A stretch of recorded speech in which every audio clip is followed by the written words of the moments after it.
सुनने वाले बड़का भैया ये दुनिया संसार में जे जैसन काम की सो कर वैसन नाम होत बा। कवि जी गजल में लिखेन का मास्टर साहब बाबा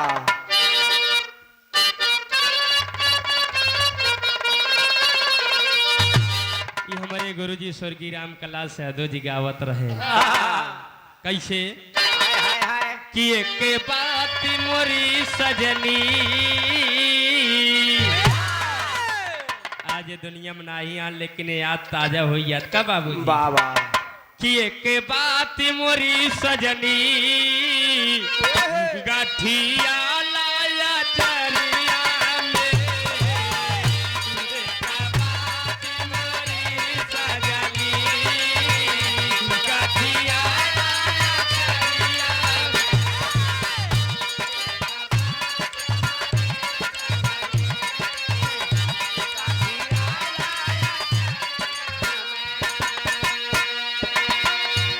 एक बात मोरी सजनी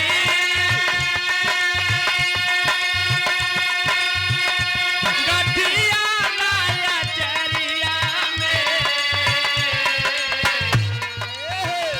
बिना मोल के बिक जइबू बिना पैसा के बिक जइबू माया के बजरिया में बिना मोल के बिक जइबू माया के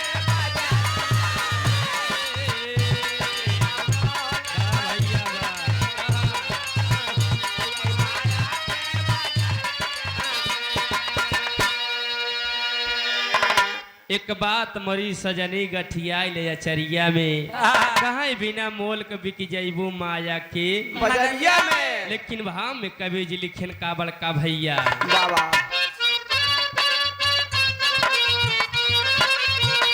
सुदामा श्याम यारी सुदामा श्याम यारी गावत बा जमाना हो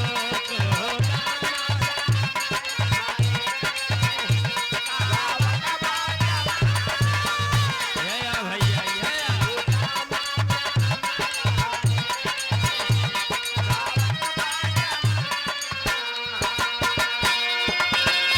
सुदामा श्याम यारी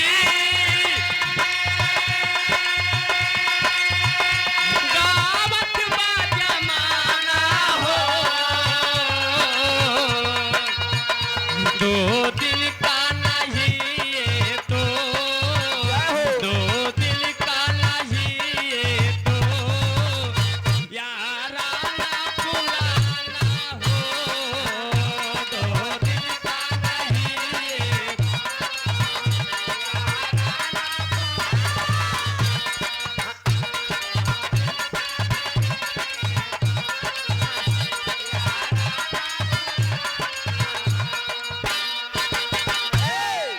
सुदामा श्याम यारी गावत बा जमाना हो बाबा दो दिन का नहीं ये तो याराना पुराना हो अगर मित्र हो तो भगवान कन्हैया सुदामा जैसा बाबा लेकिन कभी जी टेरी में लिखन का भैया का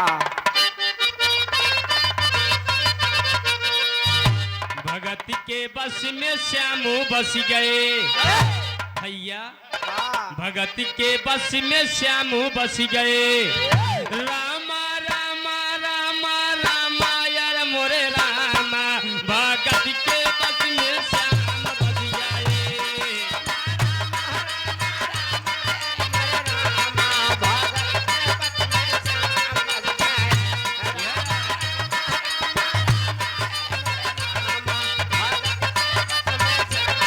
हरि को पाया वो जो डूबा भगती रस में भगत के बस में श्याम बस गए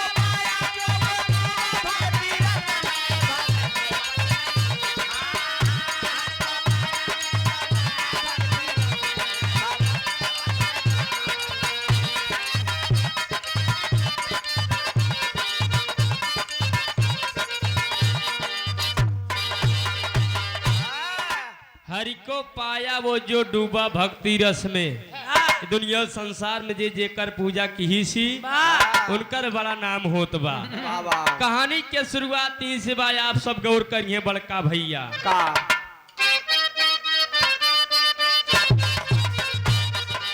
गौर करा है श्रोता भैया, द्वापर युग की कहानी हो। गोकुल की पावन नगरी में रहे विप्र दो प्राणी हो। कुछ दिल बीता पंडित मर गए, देखा हो तगलानी हो। बिच्चा से ही करब गुजारा, यही से पर मन ठानी हो।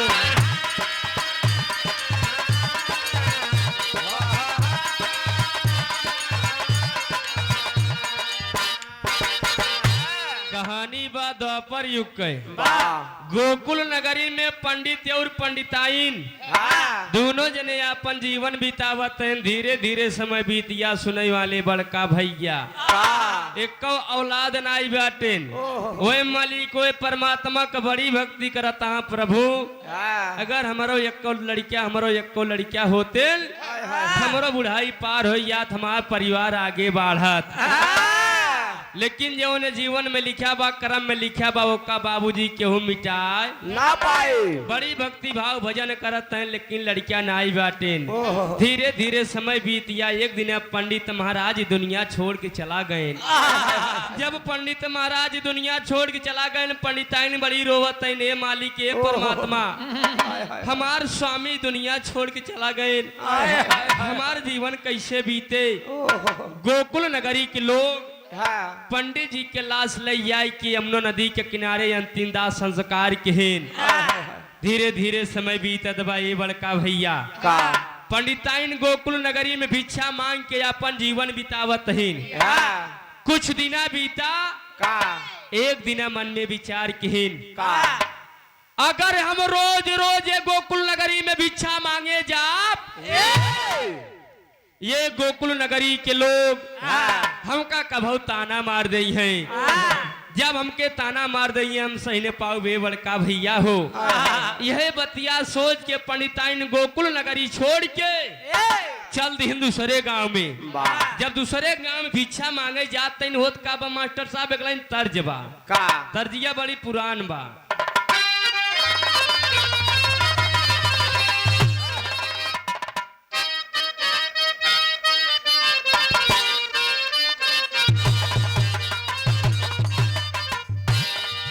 वही बात तर्ज मास्टर साहब कहना बा। सुगना बोलेला बासा, सुगना बोलेला बासा, वारिया न हो सिया राम सिया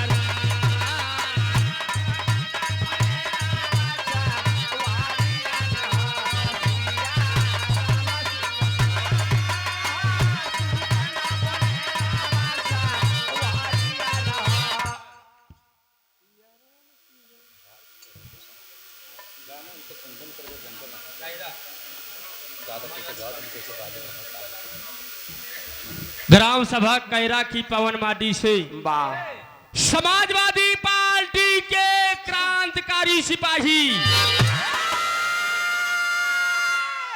जिला भदोही की पवन माटी से ग्राम सभा कैरा से श्री राजेश कुमार यादव बाबूजी की तरफ से शानदार 101 रुपया के आशीर्वाद, सुंदर पुष्पहार माली सुखी रखे, सब हमारे बड़का भैया सुखी रहा है।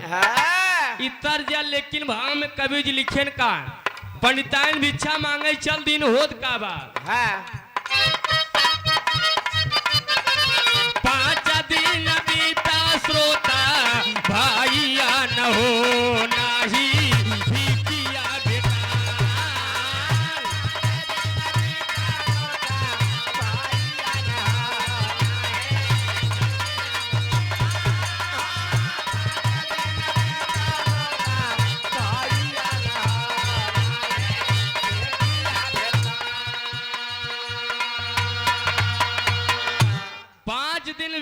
श्रोता भैयन हो नाही भिखिया भेटान। दूसरे गांव में भिक्षा मांगे चल दिन 5 दिन बीत या भिक्षा न पाइन। 5 दिन पंडिताइन उपवास की रात में मालिक याद करते हैं परमात्मा, ये मालिक ये प्रभु 5 दिन हमके भोजन के हो गया, हमका कुछ मिलत नहीं बा। मालिक कल सवेरे जहाँ भिक्षा मांगे जवन कुछ पाऊ हाँ लेके आऊ, पहले बनाऊ बाब के भोग लगाऊ तब हम खाब। हाँ धीरे धीरे 5 दिन बीत गया, जब 6वां दिन आवत बा तब होत का बा का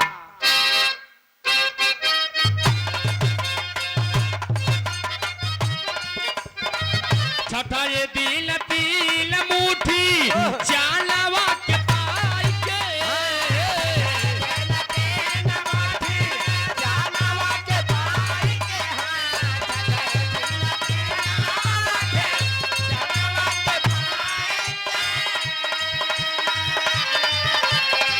चाली ब्रह्माली आज मालहारा खाई के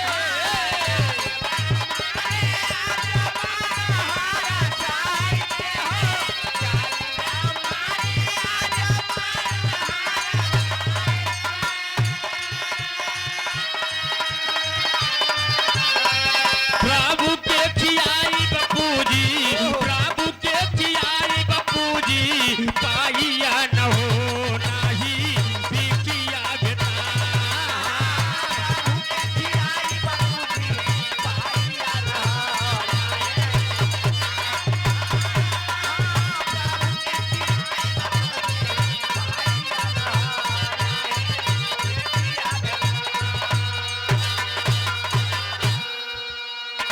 सुनई वाले बड़का भैया पंडिताइन 5 दिन कुछ न पाई, रातिन जब वादा किहिन हाँ कल सवेरे भिक्षा मांगे जाब जवन कुछ मिले प्रभु हाँ लेके आऊ, बनाऊ बाप का भोग लगाऊ तब हम खाब। बाबा 6ठे दिन भिक्षा मांगे गई तो भिक्षा में 3 मुट्ठी चना पाइन। बाबा पंडिताइन एकदम मगन हो गई, बारे मालिक परमात्मा यस जानत होई त आपके पहले दिन हम याद कैले हे होई।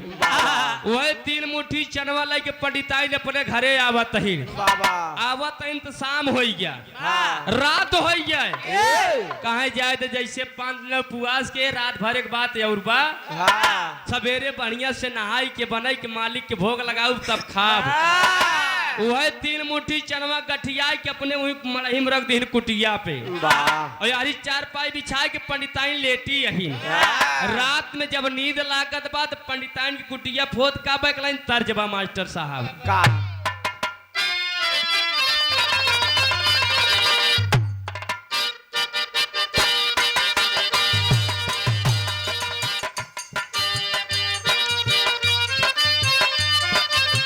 एके मल्ला लोग बड़ा लहाई के गावत हैं, यही पार गंगा माई हो वही पार जमुना।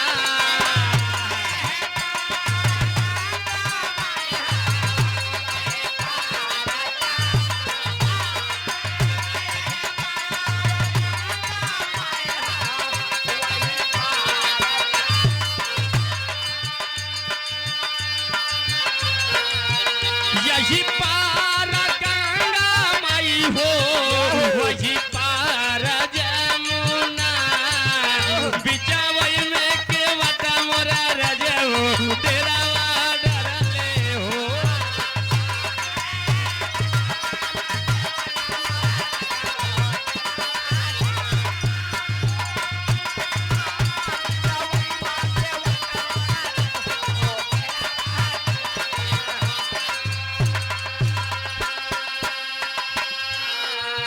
भाव में कहना बा ए भैया, जब रात की पंडिताइन आराम करत है तब होत का बा का रतिया में चोरावाया के, रतिया में चोरावाया के जनवा चोरावई हो।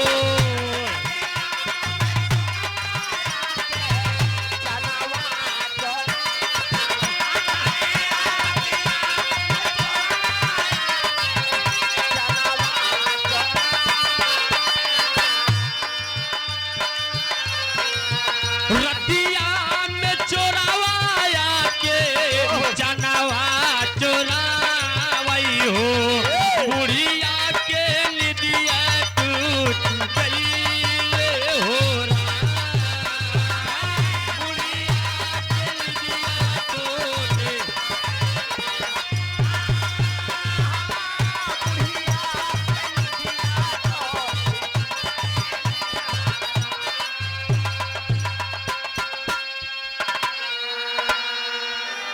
ए भैया जब आधी रात हो दबा पंडितान के घरे चोर आई जाए हाँ जाए के हेरा तहन हाँ कुछ माल पानी मिल जाए हाँ हेरत हेरत कुछ न पाए जवन पंडिताइन 3 मुट्ठी चनवा पाए रहे हाय हाय वही एक चोरे के हाथे में लाग रचे कुरकुरान हाँ कहा भैया जितना जल्दी हो सके वे घरे में से निकल चला कहन का भा माल हाथे लग गए। कहन माल हाथे लाग गा कहन जवन धरे यहाँ मिलिया जाने सोनो ये सरफिया ओका लगी चोर निकल गए कुछ देर बाद जब पंडिताइन के आंख खुलत बा तो उनका शंका भाग हमारे घरे में केहू न केहू हाय रहा आई रहा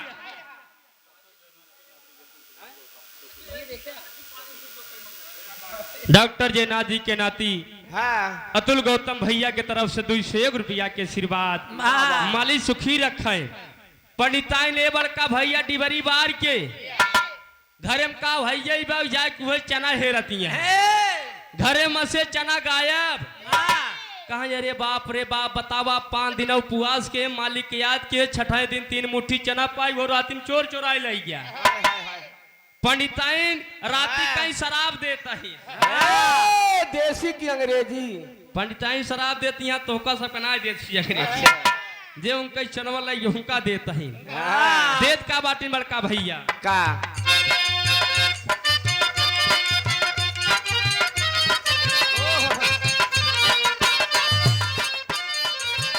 मनवा दुखीता होई के दियली सराप हो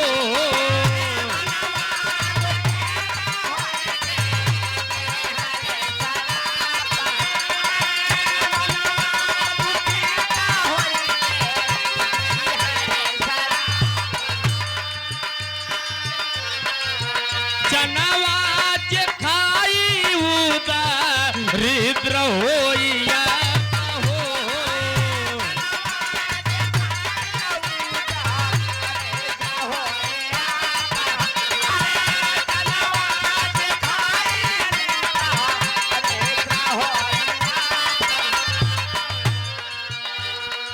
पंडिताइन शराब दे दीन या हम शराब देता ही जे वे चना के खाए चबाए वो दरिद्र हो जाए ओका कुछ न आटे बाटे यारी पंडिताइन शराब दे दीन जवन चनवा लेके निकले चोरवाए एक ही आश्रम रहन कन भैया चला हुई धाई देवा जाए बाबा एक दुई घरे डाका यू डाई देवा जाए तब लावा जाए मिल बाट के लाई लेवा जाए आश्रम में लई आई चना धाई देनु आश्रम रहन के कई कवि जी लिखन का आश्रम में संदी पानी के चनवा चोरावई हो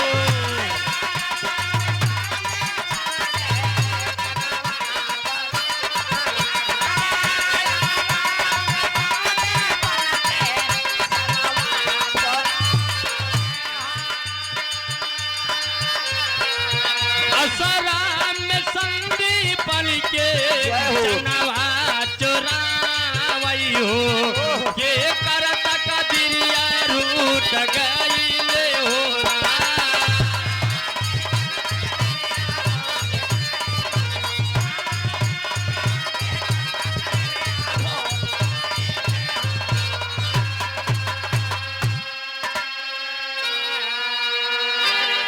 सुनई वाले बड़का भैया संदीपन गुरु के आश्रम में चना रख देहन धीरे धीरे सवेर होइया कहा अरे बाप रे बाप कहा भैया चले हुए शराब दे दे संदीपन गुरु कहा तब कहा जहाँ धरे बाटी रखे रहा देवा जाए शाम की आए हो लई ले हो ए बड़का भैया यारी धीरे धीरे सवेर होइया संदीपन के गुरु के आश्रम में भगवान कन्हैया सुदामा जी शिक्षा लेते हैं जहाँ संदीपन गुरु के आश्रम में भगवान कन्हैया सुदामा जी शिक्षा लेते हैं धीरे धीरे सवेर होइया गुरु माता कहे कन्हैया सुदामा अरे कुछ भोजन वोजन बने बस यही भक्तिन भाव भजन हुए कहे बेटवा जाते लकड़ी उकड़ी कुछ लई के उबिया सिलेंडर नहीं मिलत बा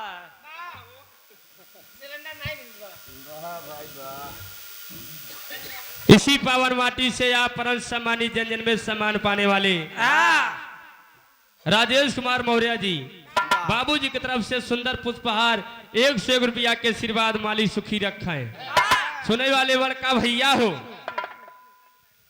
यारी देखा भगवान कन्हैया जब आदेश पाए गुरु माता कहे, जब गुरु माता के आदेश पाए तैयार हो जाते हैं जंगल में लकड़ी तोड़े बिना कुछ दूरिया गए तबले सुदामा लौट के चला यानी कहने गुरु माता मान लो दोनों भाग जंगल में भूख लाग काव खाब अगर कुछ न खाब जो खाम हो जाए मातारी ए माई कहा कुछ खरमिटाव करे के दे दे तू कहाँ रुका रहा कुछ लावत ही घरे में जाते जवन चनवे चोरवे चोरा के रखे रहन वो उठा के दे दीन कहाँ ले तू खाई ले कन्हैया के दे दे अकेले जिन खाया वह 3 मुट्ठी चना उठा के दे दीन सुदामा जी लेके आवत है भगवान कन्हैया आगे आगे सुदामा जी पाछे पाछे तबले खोल के चना निकाल के मुहे में डाल हेन कहाँ कहो बतावा हमरे न भरे तो बात आई अगर कन्हैया जान पाइए नहुक दे परे अकेले चबात है लेकिन जब भगवान कन्हैया देखे चलन चना ले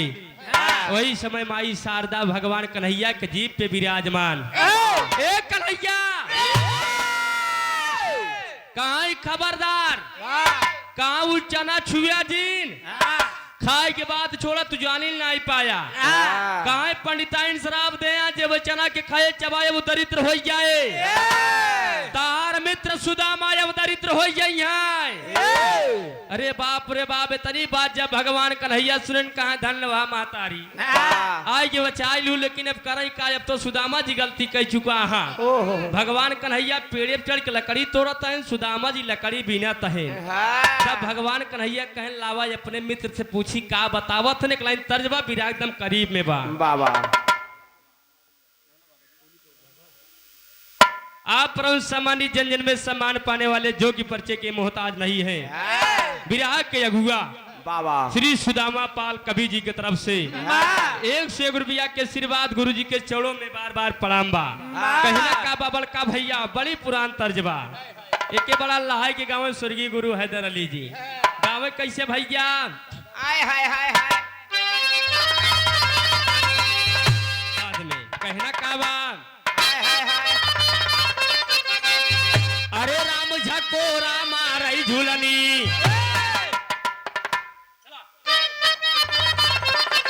अरे राम झकोरा मारई झूलनी ओ हजारी लहराई हो झकोरा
इसी भाव में कहना बा ये बड़का भैया हो आप परम सम्मानित जन में सम्मान पाने वाले दरोगा यादव बड़का भैया की तरफ से बिरहा श्रोता सम्राट दरोगा यादव जिला प्रतापगढ़ की पावन माटी से पुनः 501 रुपया के आशीर्वाद मालिक सुखी रखे सब बड़का भैया सुखी रहा भाव में कवि जी लिखेन का अरे पेड़ से कन्हैया हाय हाय अरे पेड़ से सवरिया लकाड़ी गिरा ले पेड़ से कन्हैया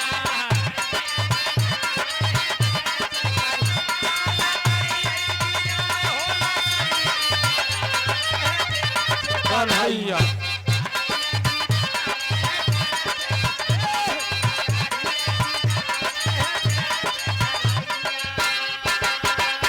और लीचावा सुदामा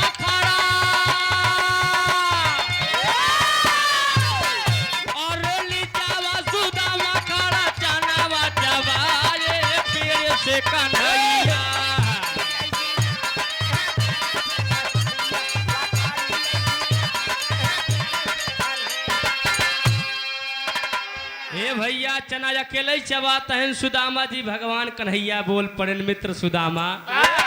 अरे ये मित्र सुदामा कहन भैया काव खाद चबाते हैं कहा अगर सुदामा कहन अगर बताए देव तो कन्हैया को देख पड़े तो बतावत का बाटेन बोले है कन्हैया कुछ खात बाटे भाई हो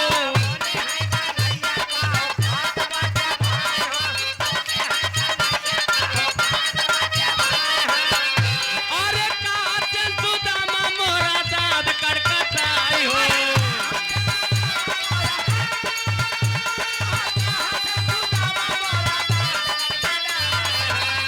अरे लागत बाटे सर्दी भाई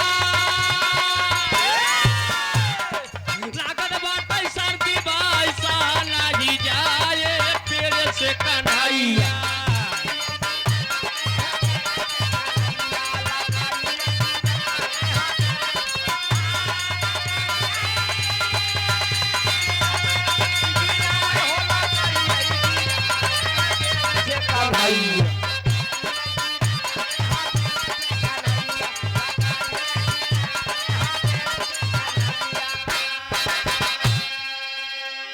कहाँ कुछ ना मित हमरे ठंडी लागत बा वह दतवा हमार कटकटात बा भगवान कन्हैया कहने अपने मित्र से चोरी करते हा झूठ बोलते हा तू जानी नहीं पाया दोनों जने आश्रम के आइए दोनों जने की शिक्षा पूर्ण हो गया दोनों जने अपने नगर के लौट को चला गए धीरे धीरे समय बीतत बा ये बड़का भैया दोनों जने के शादी ब्याह हो गया भगवान कन्हैया के तीन रानी मेन सत्यभामा रुक्मणी जामवंती यारी सुदामक शादी भई जकरे दुल्हनी के नाम बा सुशीला जवन पंडिताइन शराब दे रहनु सही हो गया यारी भगवान कन्हैया द्वारिका के राजा बन गए यारी मित्र सुदामा दरिद्र हो गए काम भिक्षा मांग के अपन जीवन बितावत है भगवान कन्हैया के कीर्ति जब सुने कि द्वारिका नगरी में जे जात है जवन चीज मांगत है पावत है ए भैया हो एक दिन भिक्षा मांगे निकले सुदामा जी जब कन्हैया का नाम सुने कहा हमार मित्र हमार बाल सखा कहो द्वारिका का राजा बन गए जे करे खिया भिक्षा मांगे जाए पहले के मनाई भिक्षा मांगे जात रहे तो पांचे घरे मांगत रहे बस खाए भरे के भैया हो पांचे घरे मांगत रहे मिले तबो ठीक बा न मिले तबो ठीक बा लेकिन आजकल देखा था जब तक 10 बोरिया भर न ले कहाँ पीछे हटई वाला ये बड़का भैया या भगवान कन्हैया के बाद सुने मगा नहा चकरे खिया भिक्षा मांगे जाए रच्चो लेट लपेट हो जाए तू जान नहीं पाया हम के यही सुदामा कहा था पहले हमारे बारे में जान ले हाँ तोहरे बारे में जानता ही ए भैया कहा तू यहाँ के कहा जवन द्वारिका के राजा उनकर मित्र ही केहू को विश्वास ही नहीं परत बा कहो जवन द्वारिका के राजा उनकर मित्र ने भिक्षा मांगता है पंडित सनक गा है ए भैया यही बतिया जाए कि अपने दुल्हन सुशीला से कहा लगे विराह में अंतिम तर्जबा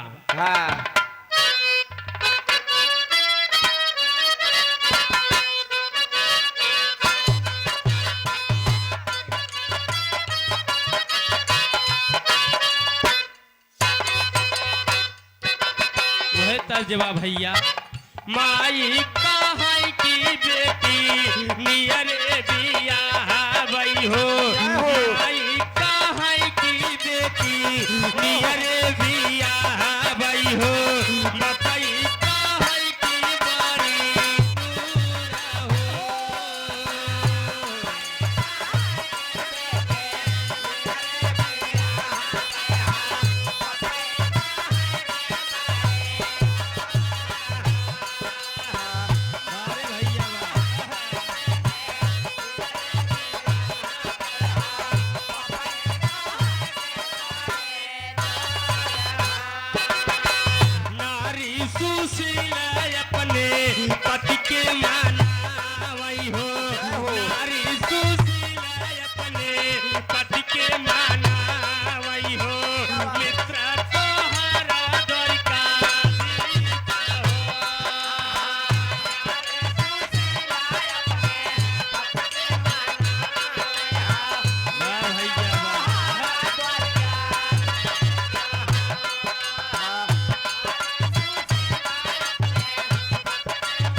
सेवा में श्रीमान वाह राम नरेश मौर्य बाबूजी की तरफ से हाँ, 101 रुपया हमका, वाह 11,000 रुपया आप सबका। वाह इतने में का मालिक होए? सुखी रखा है, इतने में का होए? इतने में का हो वाह, न पूरा दे दे भैया। वाह, पानी में भरे खोए भाई। हाँ ठीक है।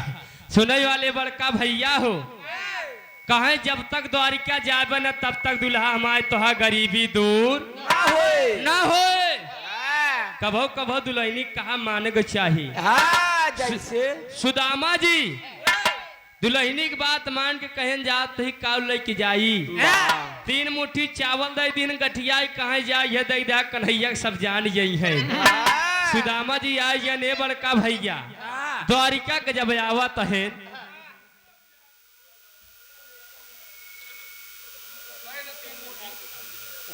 प्रधानाचार्य परम सम्मानित श्री रमाशंकर यादव गुरुजी के छोटे भाई विजय यादव जी की तरफ से बाबा 101 रुपया के आशीर्वाद मालिक सुखी रखे, सब बड़का भैया सुखी रहा। वाह, कमासिन की पावन माटी से हमारे बड़का भैया सतीश कुमार यादव जी बाबा LIC एजेंट, ये, जिंदगी के साथ भी, जिंदगी के बाद भी, जिंदगी के आज भी आज भी बीमा जरूर करावा। भैया के बार बार प्रणाम भाई, 101 रुपया के आशीर्वाद। वाह, सुनने वाले बड़का भैया भगवान कन्हैया से मिले चल देहन सुदामा जी।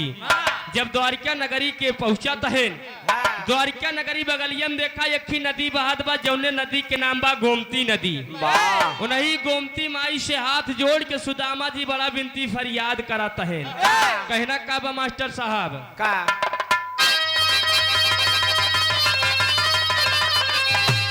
अरे खड़े सुदामा गोमती नदी के तीर धीर मन धैले हो। अरे खड़े सुदामा गोमती नदी के तीर धीर मन धैले हो। औ आज हरा तू हमारे मन कई तीर धीर मन धैले हो।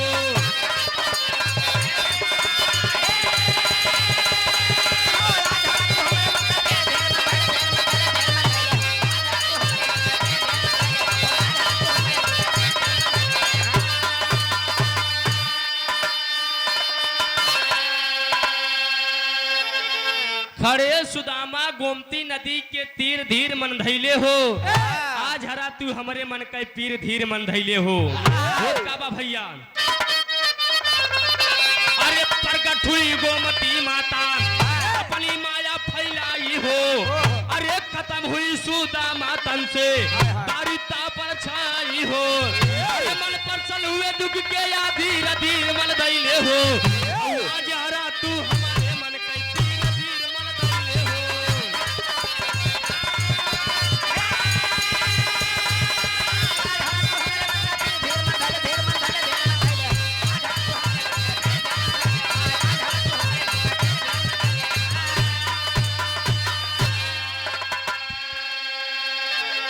सुदामा जी हाथ जोड़ के माई गोमती से बड़ा विनती करत तहां दरिद्र वाला शरीर लेके कैसे जाई। बाबा ए बड़का भैया हो माई गोमती प्रगट भई। हाँ, कहे सुदामा हाँ, जवन पंडिताइन श्राप दे तोरे दरिद्र वाला परछाई लाग भाई गोमती नदी में स्नान कैलिया सब ठीक हो जाए। जा द्वारिका का एकदम मगन हो के स्नान कई के सुदामा जी चल देन कहा द्वारिकापुरी में। बाबा जब द्वारिकापुरी में जाते हैं तो होत का बा मास्टर साहब, का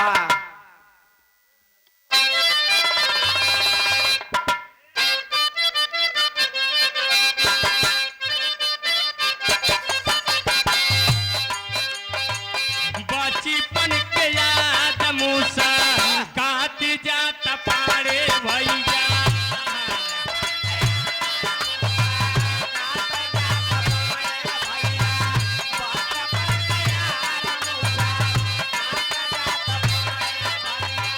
कहबले आवाज गई के लोचन पारे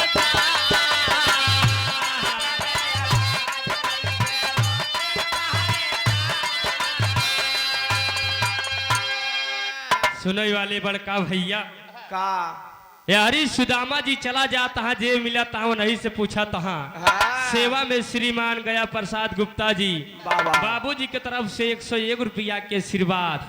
पहरेदार रोक देहन, ए बीप, ए ब्राह्मण, कहन कहाँ बोलियान चला जाता है। मुंडा मोड़ ले। सुदामा जी जब इतना बात जब सुने कहन पहरेदार द्वारपाल जान नहीं पाया हमके यही, अगर तू जाना होत्या तो हमका रुकबे न करत्या।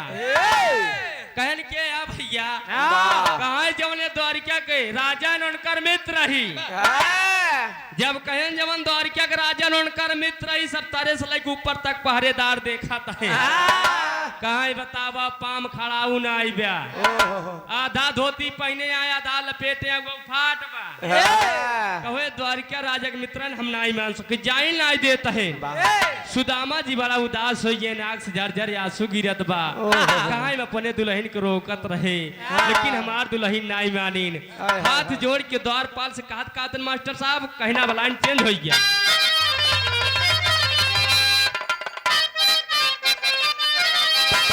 यह कहा का अरे द्वारी पालो, अरे द्वारी पालो उस कन्हैया से कह दो दर पे सुदामा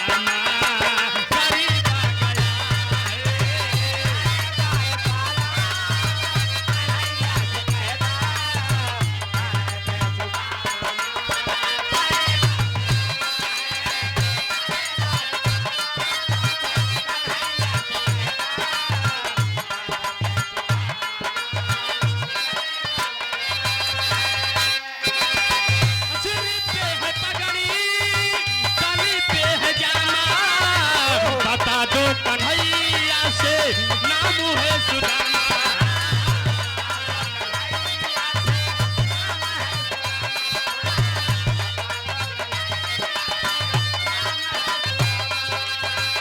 कि सुनते ही दौड़े चले आए मोहन, लगाया ही गले से सुदामा को मोहन।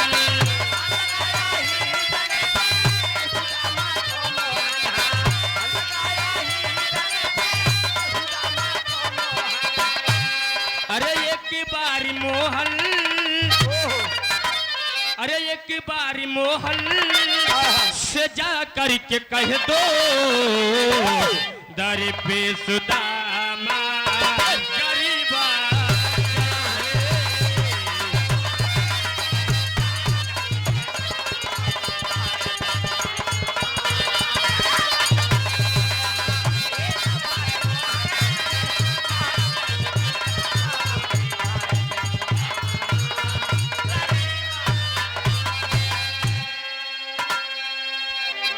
द्वारपाल जाई के भगवान कन्हैया से बताएल। भगवान कन्हैया जब सुदामा के नाम सुने ने बड़का भैया हो, हमार बचपन के मित्र, हमार बाल सखा, हमारे ये नगरी में ये बड़का भैया हो नो पाँव में खड़ाऊ पहने वैसे भगा है। दौलत जात है कन्हैया के सुदामा से मिले जाते हैं कन्हैया। यारी जब सुदामा के देखे लोग हंसी उड़ावत है। बताएं द्वारिका के राजा हमारे मित्र हैं, लौट के चला जावत है, आग से झरझर आंसू गिरत बा। ये भैया हो जौने समय भगवान कन्हैया आए के सुदामा के छाती से लगाए के बड़ा रोवत है। मित्र सुदामा, ए मित्र सुदामा, ए द्वारिका पुरी आवे बड़ी देर कई देहा। सुने वाले बड़का भैया हो हाथ जोड़ लेन, हाथ जोड़ लेन। सुदामा जी कहा का बड़का भैया हो, कहा कन्हैया हमसे बहुत बड़ी गलती हो गई, हमका माफ कर दिया, बिना तोहरे मिले हम जात रहे। कहा ये सभा में आए कि हमारी इज्जत बचाई ले, यह बहुत बा, अब हम लौट के जाते ही अपने घरे, तो से मिले बिना यार रहे मिल ले, हम घरे जाते ही। तब भगवान कन्हैया कहन मित्र सुदामा तू बूढ़ा या था लेकिन तोहार अबे बचपन वाली आदत ना जात बा। तब और रिसियात रहा कोहात रहा आज और रिसियात है कोहात है। चला चला पहले ता कुछ सेवा सत्कार हो जाए, आफत न्याय आए बिया। भगवान कन्हैया लाई जाए के अपने सिंहासन पे बैठाई के प्रात मंगाई के चरण धोवत है अपने आंसू से। जब अपने आंसू से चरण धोवत है तब सुदामा जी रोकत है। विरह के अंतिम में कहना बबन का भैया गौर करिए आप सब। बाबा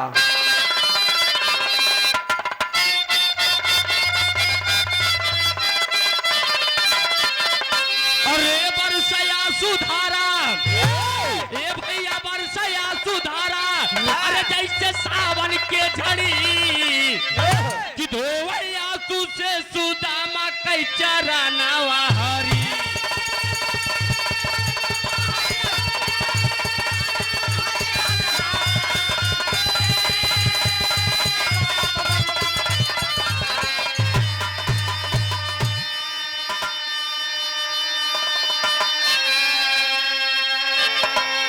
बरसा आंसू धारा जैसे सावन के झड़ी धोवई आंसू से सुदामा कई चरणवा हरी। बाबा सुदामा जी रोका तहन भगवान कन्हैया चरण धोवा तहन हाँ तब भगवान कन्हैया बोल पड़ेन का कहा मित्र सुदामा हाँ याद करा याद करा हम तो का रोकत रहे लेकिन हमार कहा नहीं माना नाय क्या कहन कब का बतावा तहा याद करा वो हाय, त्रेता हाय। युग में बाबा याद करा वो त्रेता युग में जब हमका 14 वर्ष के वनवास भा हाँ हमारे साथे हमार छोट भाई लक्ष्मण ये हमारी धर्म पत्नी सीता बाबा तीनों जने गंगा किनारे आए जब कहे केवट भैया सुदामा वही समय तू केवट रहा तो सी हाथ जोड़ के बड़ा विनती के केवट भैया हमका गंगा वही पार पहुंचाई दिया। जब तक हमार पाँव ना धोया तब तक अपने ना बनाए बैठाया कहा वह तार हम कर्जा उतारा तही कहा जब गंगा वही पार उतार दे हमरे देख कुछ ना रहा नेखे मुनरी रहन देत रहे वह न लेहा कहा यह युग में तार हम पाई पाई चुकाई दे। बाबा सुनई वाले बड़का भैया गौर करिए लिखन का कवि जी का काई धोए रहे केवटी अरे धोए रहे केवटी अरे कठौती में पाऊ हो अरे हरी धोए यही से मिलता बाटे भाऊ हो।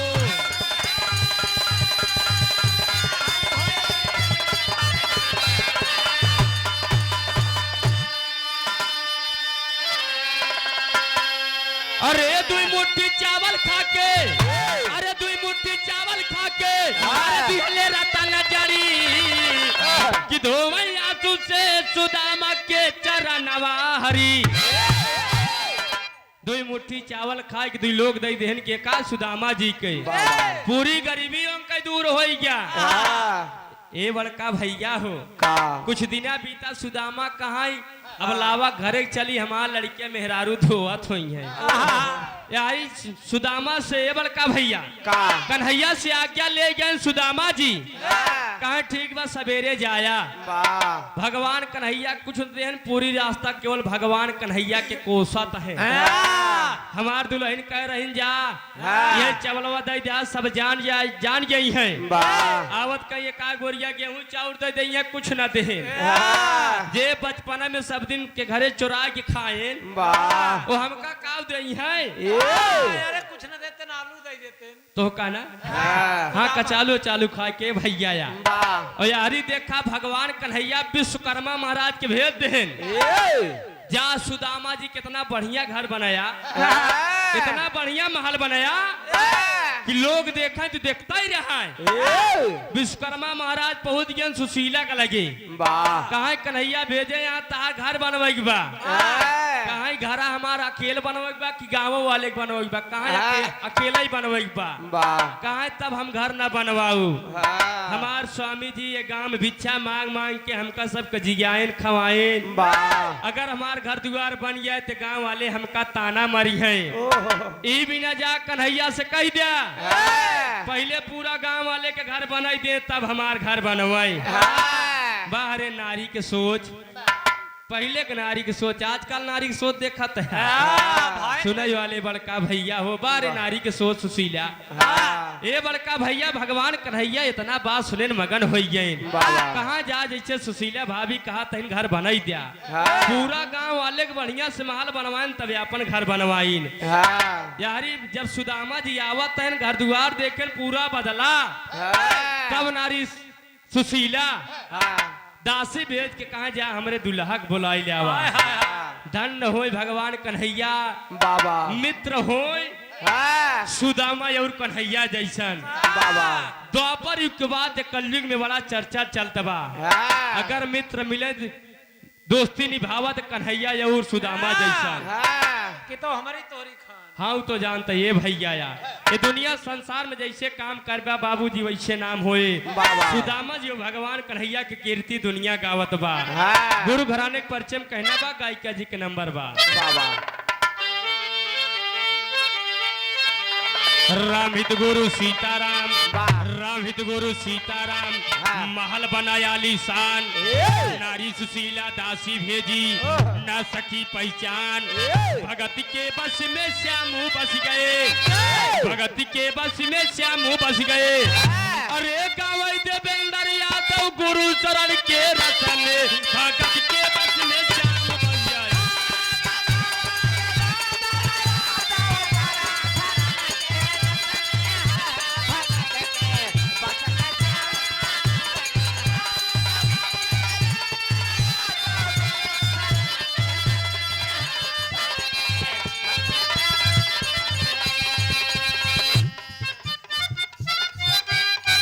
उमा शंकर पाल हलीपुर से बाबा। एक लाइन भैया खातिर